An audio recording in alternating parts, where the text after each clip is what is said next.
Hello students, welcome back to our channel Prarambh SSC coaching. So my name is Kareena और आज के इस class में हम बात करने वाले हैं एचपी एसएससी एग्ज़ाम के बारे में।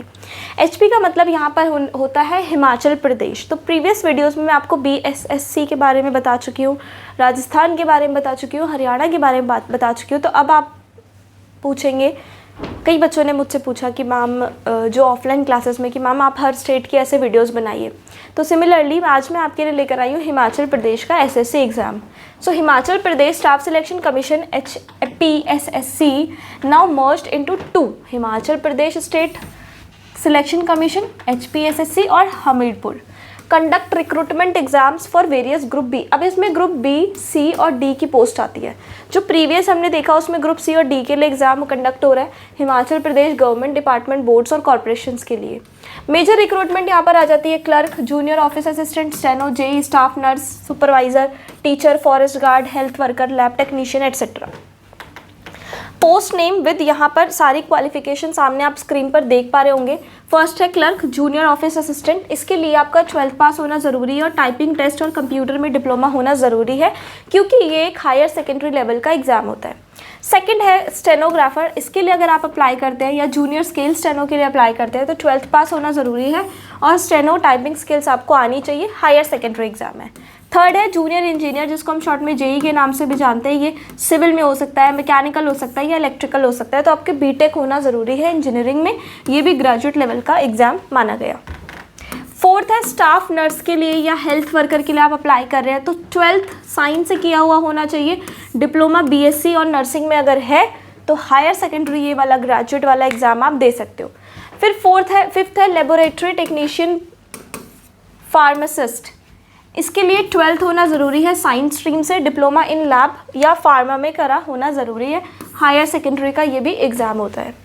फिर है सुपरवाइज़र टीचर पोस्ट। इसमें ग्रेजुएशन और स्पेशल क्वालिफिकेशन, इसका मतलब है यानी आप किस सब्जेक्ट के टीचर बनना चाहते हैं तो उसमें आपका ग्रेजुएट होना ज़रूरी माना जाता है।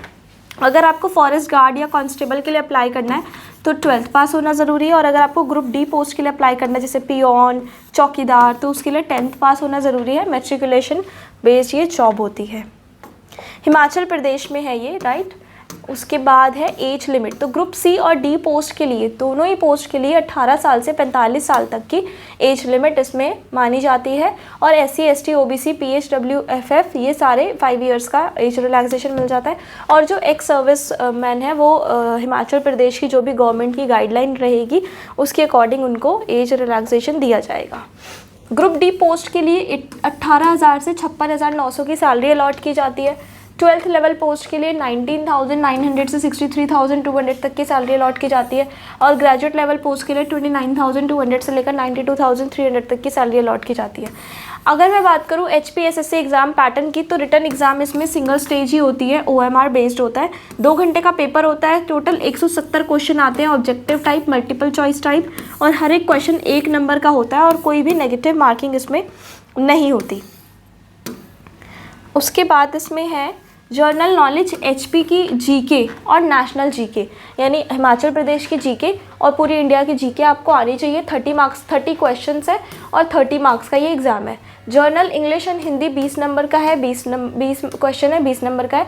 General science, social science, reasoning, maths 50 question आते हैं इसमें और 50 मार्क्स के होते हैं। Current affairs, computers, everyday science 30 और सब्जेक्ट स्पेसिफिक अगर टीचर्स वगैरह के लिए अप्लाई कर रहे हैं तो होगा, अदरवाइज़ नहीं होगा। तो सबसे पहले रिटर्न एग्जाम होता है, फिर टाइपिंग स्टेनो एग्जाम होता है, फिर डॉक्यूमेंट वेरिफिकेशन होती है और सबसे अच्छी बात है इस एग्जाम में कोई भी इंटरव्यू नहीं होता। सो आई होप आपको ये क्लियर हो गया होगा। अगर आपको कोई भी डाउट आता है तो आप कमेंट सेक्शन में कमेंट करके पूछ सकते हैं। Thank you so much.